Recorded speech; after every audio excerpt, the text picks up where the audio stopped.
for this week's Outlandish Comparison. This week we are comparing Dragonfly and Amber, chapters roughly 7 through 10, to the Starz TV series Outlander, episode 202, Not in Scotland Anymore. Now, if you haven't read the book yet or watched the TV episode, be advised, spoilers are coming. In our story, we meet Master Raymond, and he is an apothecary in Paris.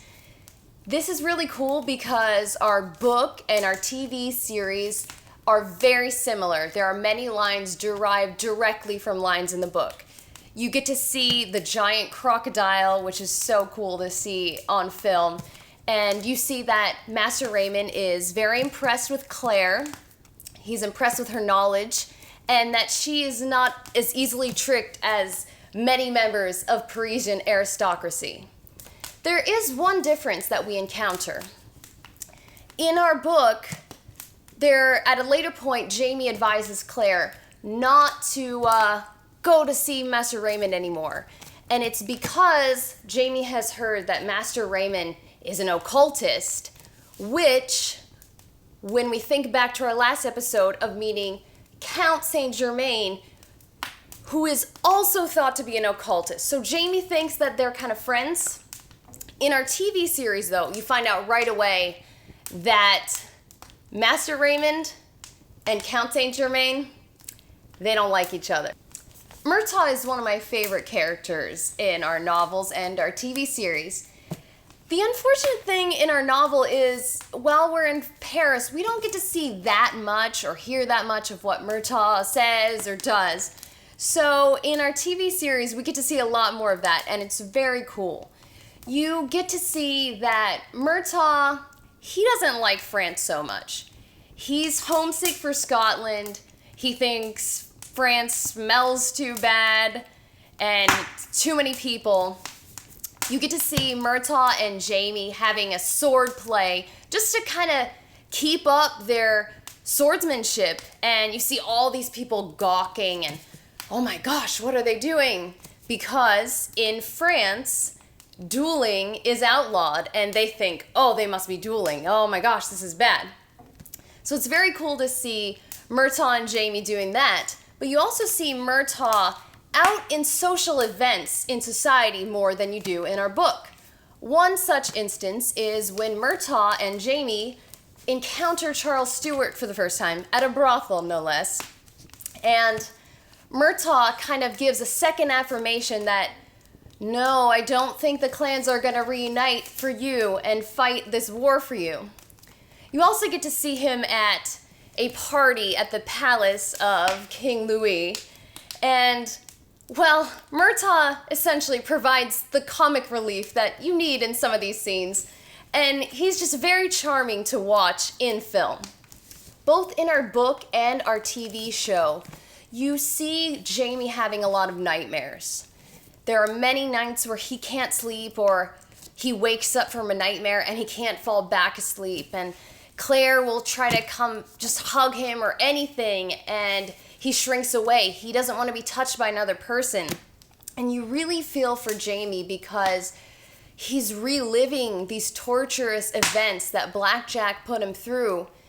And he can't feel anything but scared until the daylight comes again. In both our book and our TV show, we encounter the name Mary Hawkins. Now, in our book, you haven't met her yet.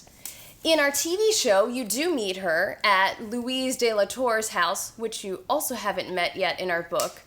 But she's a 15-year-old, and she's very kind of shy. And both in our book and our show, Claire's kind of thinking, Mary Hawkins? It sounds familiar. Where do I know that name? You don't find out yet in our TV series, but in our book, Claire has a moment of clarity when she realizes, oh my gosh, Mary Hawkins was supposed to marry Black Jack Randall. Very interesting. How could that be? One of the wonderful things I love about the Outlander series is that you're always encountering people from history. One such person that we meet in this episode and in these chapters is King Louis of France. Now, we have a lot of very similar things happening in our book and in our show. They all just happen at slightly different times. One of the comical things that happens is the king's toilet, where basically everyone, all these nobles, come in and talk to the king while he's on the toilet, getting a shave, whatever, doing his, as we would think, personal kind of things. But no, very publicly. And it's very funny when Jamie goes up to tell him to eat some oatmeal because the king's a little constipated. The king's toilet happens at a slightly different time in our book than in the show.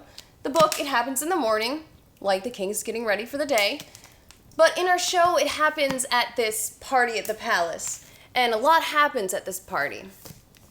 This is the party where Claire wears this infamous red dress to, which Jamie finds quite revealing and comically tells her to bring a larger fan, which for us fans, you will find it very wonderful that in our show, yes, the fan did have some stags on it, Scottish stags.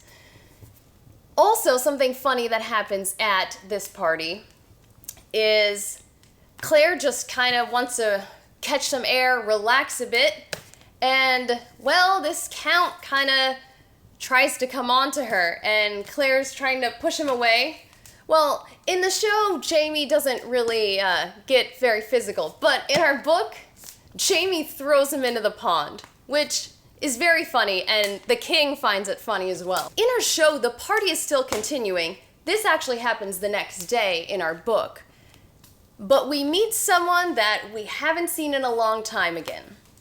The Duke of Sandringham. Now, the Duke isn't actually the interesting part in this part of the story. It's actually his secretary.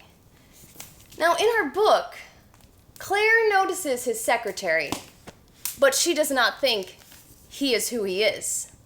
She sees him from far off and thinks, that's Black Jack Randall. And faints. We find out that, no, it's actually not Black Jack Randall. It's his little brother. But they look very similar. And in our book, Jamie thought they looked so similar that he almost kills him in the moment. Because of Claire fainting, he holds himself back. But it's very interesting that another Randall pops into our story. Overall, I definitely enjoyed episode 202. This party at the palace kind of wraps so many events all into one night, making it just a crazy night. Doesn't mean I didn't like reading it though. We get much more detail and different takes on things. For instance, in here, we do not realize yet that Black Jack is still alive. Something that we find out right at the end of our TV episode. I really enjoyed episode 202 because of how true it stays to the book. There are slight variations in the timeline of when things happen, but a lot of that character of the book really came alive during this episode. Thank you for watching this week's Outlandish Comparison. Make sure you give it a thumbs up, share, and subscribe, and I'll see you next week. Merry of soul.